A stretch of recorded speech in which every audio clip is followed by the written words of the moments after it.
로마서 9장에서는 사도 바울은 그 유대인들의 그 신앙에 대해서 지적하고 있습니다.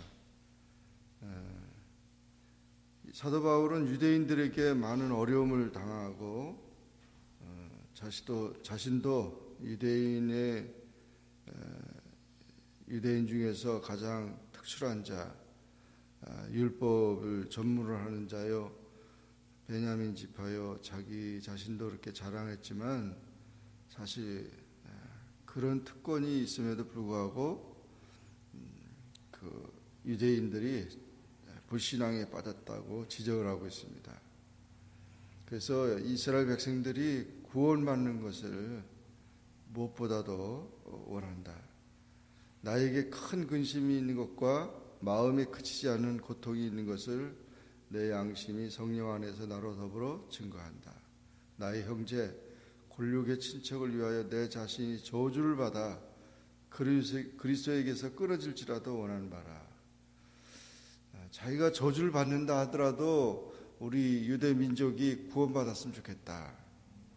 그 왜 구원받지 못하느냐? 유대인들이 그들은 하나님의 선택함을 받았음에도 불구하고 그 모든 것에 교만했다는 거죠.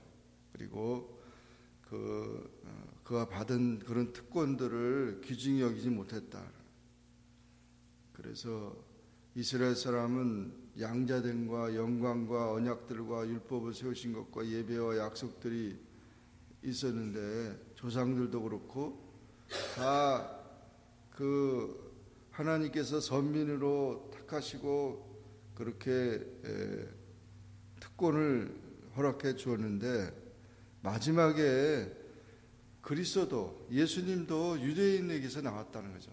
유대인들도 예수님을 보내줬는데 그 예수님을 십자가에 못 박고 그것을 받아들이지 않았다는 것입니다.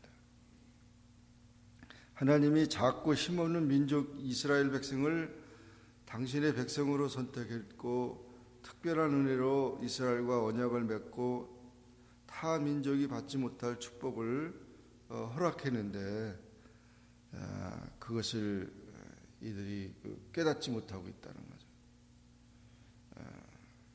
그렇기 때문에 이스라엘 백성들의 그 불신앙에 대해서 안타까워하고 있습니다.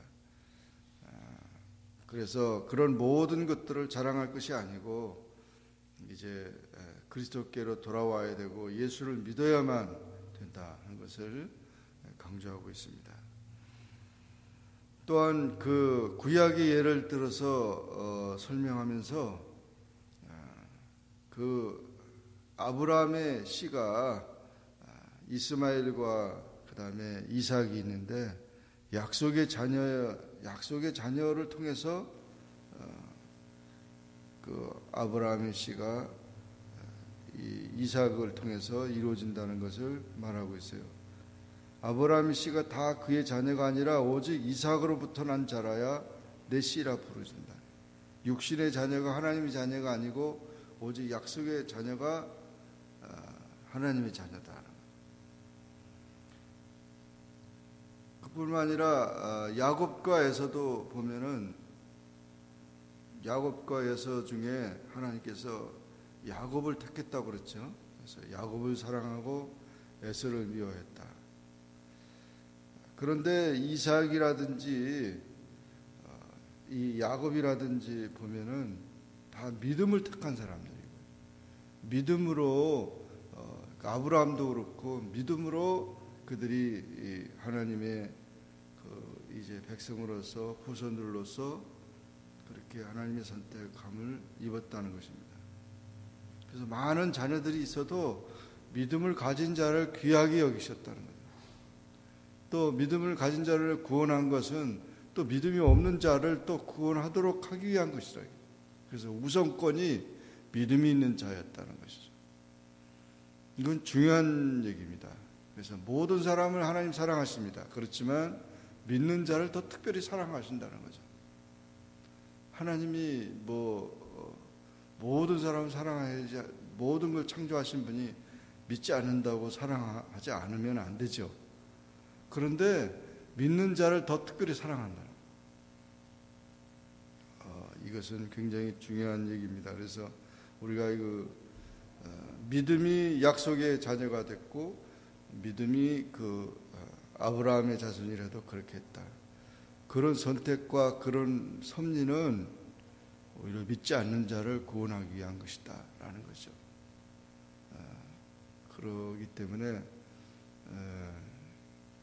윌리엄 포드라고 하는 사람이 구세군 창시자인데, 우리가 구원받은 것은 구원받지 않는 자를 구원하기 위해서 우리를 하나님이 구원하셨다는 거죠.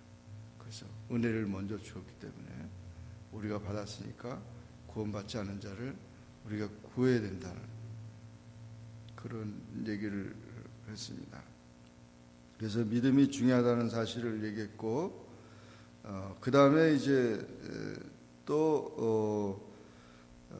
이제 사도 바울이 설명하기를, 그러면은 하나님께서 어떻게 이삭을 택하고 야곱만 택하고 그렇게 할 수 있느냐? 그것은 하나님의 주권이죠. 하나님의 선택이라. 내가 지금 남자로 태어나고 여자로 태어나는 거는 그거는 내가 선택할 일이 아니잖아요. 왜 나는 남자로 태어나야 되는데 이렇게 여자로 태어납니까? 왜 나는 미국에서 태어나야 되는데 한국에서 태어납니까? 그건 내가 선택할 일이 아니에요. 그건 전혀 하나님의 주권적인 선택이지. 그래서 우리 인간이 그것을 바꿀 수 있는 게 아니다. 근데 요즘에는 과학적으로 자꾸 사람이 트랜스젠더라고 그래가지고 남자가 여자로 바뀌고 뭐 여자가 남자로 바뀌고 이걸 바꿔놓으려고 하는 것이 오늘날의 과학의 이제 망상이죠. 하나님이 하시는 일을 막 바꿔놓으려고 그래요. 그러면서 이제 이제 잘못된 것이 되고 있는데, 그 하나님의 절대적인 주권을 갖다가 그것을 이제 거역하면 안 된다는 것이죠. 인간의 노력이나 공조기 위해서 인본주의나 그런 것으로 나가서는 안 된다는 거죠. 그래서 우리가 이 사람 남자로 태어나고 여자로 태어나고 또 이렇게 각 나라마다 태어나게 한 것은 다 하나님의 섭리가 있는 것이고 뜻이 있다는 거죠. 심지어는 악한 자라도 하나님께서는 하나님이 사용해서 버리시더라도 악한 자라도 하나님이 다 세우셨다고 그렇게 말하고 있습니다. 이 애굽 왕 바로의 그 악행에 대해서 예를 들면서 그렇게 하고 있습니다. 그리고 토기장이에 대한 비유를 들면서 토기장이가 그릇을 어떻게 만들든지 간에 그거는 토기장의 손에 달려 있는 것이지 그것을 그 토기 자체가 불평할 수 없다 하는 것이죠. 그래서 그렇게 얘기를 하면서 하나님께서 이스라엘을 선택했지만 그러나 이방인들도 구원하고 선택하는 것은 하나님의 주권이라는 것이죠. 하나님의 주권이다. 그러므로 호세아나 이사야를 통해서 내가 내 백성 아닌 자를 내 백성이라 사랑하지 않은 자를 사랑한 자라 부르리라. 또 이스라엘 자손의 수가 비록 바다의 모래가 들지라도 남은 자만 구원할 것이다. 이렇게 다 증거한 것은 이제 구원이 이스라엘에게만 있지 않고 이방인에게도 넘어간다는 것을 말하고 있습니다. 그래서 이 의의 율법을 따라간 이스라엘은 율법에 이르지 못해서 구원받지 못하지만 이방인들은 믿음을 통해서 이제 오히려 믿음을 통해서 이방인들은 구원을 받았다. 그래서 이방인들이 의를 얻었으니 믿음에서 난 의라 그렇게 말하고 있습니다. 그래서 유대인들이 구원받지 못한 이유가 율법에 너무 치중해서 그렇게 됐다 하는 것을 지적하고 있습니다. 결론적으로 우리에게 하나님께서 좋은 길을 허락해 주셨고 예수 그리스도를 믿는 길로 우리를 인도해 주셨으니까 그 길로 나가야 된다. 유대인들도 마찬가지고 이방인들도 마찬가지고 예수 그리스도를 믿는 그 길로 가야만 구원을 받을 수 있다 하는 것을 설명하고 있습니다.